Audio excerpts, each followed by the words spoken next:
So అటు side బాణం లాగా ఇటు పట్టుకొని సో ఇట్లా మీకు ఒకసారి చూడండి, కనిపిస్తుందా? నమస్కారం అండి అయ్యా, నేను మీ అయోధ్యవాసి విఘ్నేష్ని. వీడియో పెట్టి 10 రోజులు అవుతుంది. ఈసారి బాగా లేట్ అయింది, కన్సిస్టెన్సీ మిస్ అయింది, నో ప్రాబ్లం. ఈరోజు మనం ఎక్కడ ఉన్నామంటే జగిత్యాల డిస్టిక్ రైకల్ మండల్, మా ఊరి పక్కన ఉప్పుమడియ లోపటనైతున్నాం. ఉప్పుమడియ లోపల దీన్ని పులిగుట్ట అని అంటారు. ఇక్కడ స్పెషాలిటీ ఏంటిదంటే, మీకు శ్రీరామనవమికి ఒక వీడియో పెట్టాను కదా, మా ఊరిది అయోధ్యది రాములవారి జాతరది. సో అక్కడ గుడి కట్టే కంటే ముందు రాములవారు సో ఫస్ట్ వెలిసింది ఇక్కడ ఈ గుట్ట మీద అన్నమాట. సో ఈ గుట్ట మీదకి వెళ్ళి సో అక్కడ రాములవారు ఎట్లున్నారని చెప్పేసి మీ అందరికైతే నేను చూపిస్తాను. అండ్ ఇది ఒక స్వయంభూ ఒక రూపంలాగానైతే ఉంటుంది. ఎవరు అంటే స్థాపించింది కాదు, ఎవరు చెక్కింది కూడా కాదు. సో ఒక బండకైతే స్వామివారి రూపం అయితే స్పష్టంగా మీకు కనబడుతుంది, కానీ కొంచెం జాగ్రత్తగా చూడాలి. సో మీరు ఎట్లా అంటే మీరు చూసే విధానం బట్టి స్వామివారి రూపం అయితే ఉంటుంది. సో మీకు అంత పర్ఫెక్ట్గానైతే కనిపించదు, కానీ భక్తితో చూస్తే మాత్రం ఖచ్చితంగా మీకు కనిపిస్తుంది. సో ఒకసారి అయితే మీకు పైకి ఎక్కి అయితే నేను చూపిస్తాను. సో వెళ్తూ ఇక్కడ స్టోరీ మొత్తం మాట్లాడుకుందాం, ఓకేనా ఫ్రెండ్స్? నేను ఇప్పుడు చెప్పబోయే విషయాలన్నీ మా నానమ్మ, మా తాత వీళ్ళు చెప్పిన విషయాల ఆధారంగానే చెప్తున్నాను. సో నేను ఎలాంటి రీసెర్చ్ అయితే చేయలేదు, సో గమనించండి. సో నమ్మితే నమ్మండి, లేకపోతే మీ ఇష్టం. సో పూర్వం ఏంటంటే, సో ఒకప్పుడు ఈ గుట్ట మీదకి గొర్రెల కాపరి గొర్రెలు మేపడానికి పోయినప్పుడు ఏంటంటే, ఇప్పుడు మనం వెళ్ళబోయే రాములవారి గుట్ట అంటే ఆ బండలు ఏవైతే ఉన్నాయో ఆ బండ లోపలికి ఒక గొర్రె పిల్ల పోయిందట. పోయిన తర్వాత దాన్ని వెతుక్కుంటూ ఈ కాపరి లోపలికి పోయి రాములవారి రూపాన్ని అయితే చూసిండట. దాని తర్వాత ఆయన కలలోకి రాములవారు వచ్చి చెప్పిండనమాట, సో నేను ఇక్కడ ఇట్లా ఉన్నానని చెప్పేసి. అప్పుడున్న పెద్దలు ఏం చేశారంటే, మన పక్కనే అయోధ్య ఉంది కదా, సో అయోధ్య రామునికి గుడి అయోధ్యలో కడితే బాగుంటుందని ఒక దాంతో అయోధ్యలోనైతే గుడి అయితే కట్టారు. సో అప్పటి నుండి అయోధ్యలోనే పూజలు అనేవి జరుగుతాయి. అండ్ ఈ ఉప్పుమడిగ నుండి సీతమ్మని, అయోధ్య నుండి రామయ్యని సో వివాహ టైంలో అంటే కళ్యాణ టైంలో విగ్రహాలు తీసుకొచ్చి సో వాటికైతే కళ్యాణం జరిపిస్తారు. ఇది మెయిన్ స్టోరీ. అయితే విగ్రహం విషయానికి వస్తే, సో మనకి పర్టికులర్గా అంటే భక్తితోని కరెక్ట్గా చూస్తే తప్పించి అది కరెక్ట్గానైతే కనబడదు. మీరు కనుక సో అది ఒక బండ అని అనుకుంటే మాత్రం మీకు ఖచ్చితంగా అది ఒక బండలాగే కనిపిస్తుంది. మీరు భక్తితోని చూస్తే మాత్రమే అది ఒక మనిషిలాగా చిన్నగా అంటే పూర్తిగా రాముని విగ్రహంలాగా ఉండదు, ఏదో కొంచెం బండలో కలిసిపోయి సో కొంచెం లైట్గానైతే కనిపిస్తుంది. సో మీరైతే కామెంట్లో నెగిటివ్ కామెంట్స్ అయితే పెట్టకండి. సో అట్లా పెడితే మాత్రం నాకు బాగా కోపం వస్తుంది.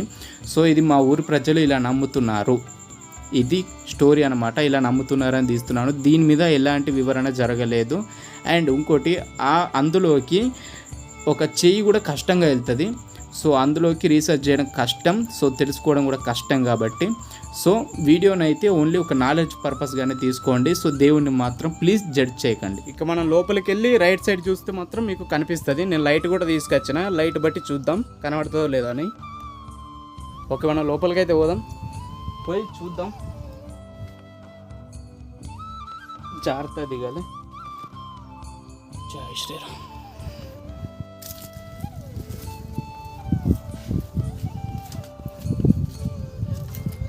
సో మీకు బ్యాక్ కెమెరా పెట్టి చూపిస్తాను, బ్యాక్ కెమెరా పెడితే మీకు క్లారిటీగా అర్థమవుతుంది. లైట్ కూడా తీసుకొచ్చిన, అది ఎంత దూరం కొడుతుంది, ఇక దేవునికి వెళ్ళాలి. ఫ్రెండ్స్ నేను ఏం చేస్తాను అంటే, సెల్ఫీ స్టిక్ని కొంచెం జూమ్ చేసి అక్కడ కనబడుతున్న అక్కడ షేప్ దగ్గరని అయితే తీసుకెళ్తాను. షేప్ దగ్గర తీసుకెళ్ళి లైట్ పెడతాను. సో కనబడే ఛాన్స్ అయితే ఉంది. సో ఇది అందరికి కనబడదు, ఎవరికైతే బాగా ఎట్లా అంటే మంచి అదృష్టం చేసుకుని ఉంటారో వాళ్ళకి పర్ఫెక్ట్గా కనబడుతుంది. సో నేనైతే ఇక్కడ నుండి లైట్ అయితే ఫోకస్ చేస్తాను, అండ్ అక్కడికి కూడా తీసుకెళ్దాం.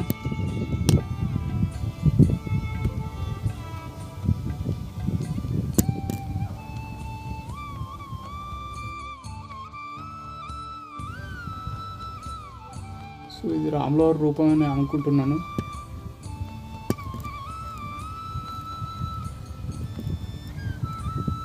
సో ఒకసారి జాగ్రత్తగా గమనించండి. సో మీకు ఇక్కడ రాములవారి రూపం కనిపిస్తుందా లేదా ఒకసారి చూడండి.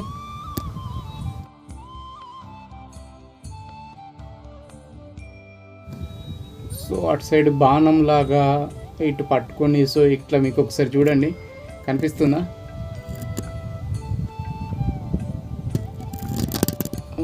ఇంకా జూమ్ ఇద్దాం. సో ఇక్కడ అనమాట.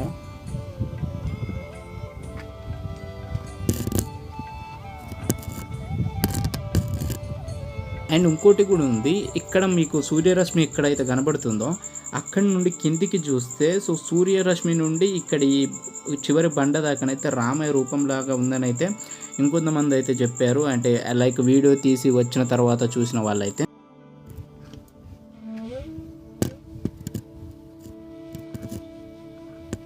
సో నాకైతే కనిపిస్తుంది, సో మీకు అలా కనపడుతుందో లేదో తెలీదు. సో అక్కడ పరిస్థితి ఎట్లుందో నాకు కూడా తెలియదు, కెమెరా బాగా ముందుకైంది అట్లా అంటే. సో మా దర్శనం అయితే అయిపోయింది, మేమైతే కిందికైతే వెళ్తున్నాం. నేను ఫస్ట్గా చెప్పినట్టుగా సో ఇది మా ఊరి ఒక నమ్మకం అన్నమాట. సో ఇక్కడ రాముడు ఉన్నాడని మేము నమ్ముతున్నాం. అండ్ ఎప్పుడు పూజలు కూడా జరుగుతాయి, అప్పుడప్పుడు ఉగాదికి శ్రీరామనవమికి ఇక్కడ పూజలు కూడా జరుగుతున్నాయి. అండ్ మీకు కొంతమందికి కనిపించకపో ఉండొచ్చు, కొంతమందికి లైట్గా కనిపిస్తుంది. సో కనిపించిన వాళ్ళైతే కింద జై శ్రీరామ్ అని కామెంట్ చేయండి. కనిపించని వాళ్ళు మాత్రం సో ప్లీజ్ ఒక నాలెడ్జ్గా, సో ఇక్కడ ఒక నమ్మకం లాగా ఒక నాలెడ్జ్గానైతే గుర్తుపెట్టుకోండి. ప్లీజ్ నెగిటివ్ కామెంట్స్ అయితే చేయకండి. సో ఇది నేను మీకు భయపడి సో అయినా ఒకసారి పోస్ట్ పోన్ చేశాను, బట్ అయినా కూడా కొంచెం ధైర్యం తెచ్చుకొని వీడియో పెడుతున్నాను.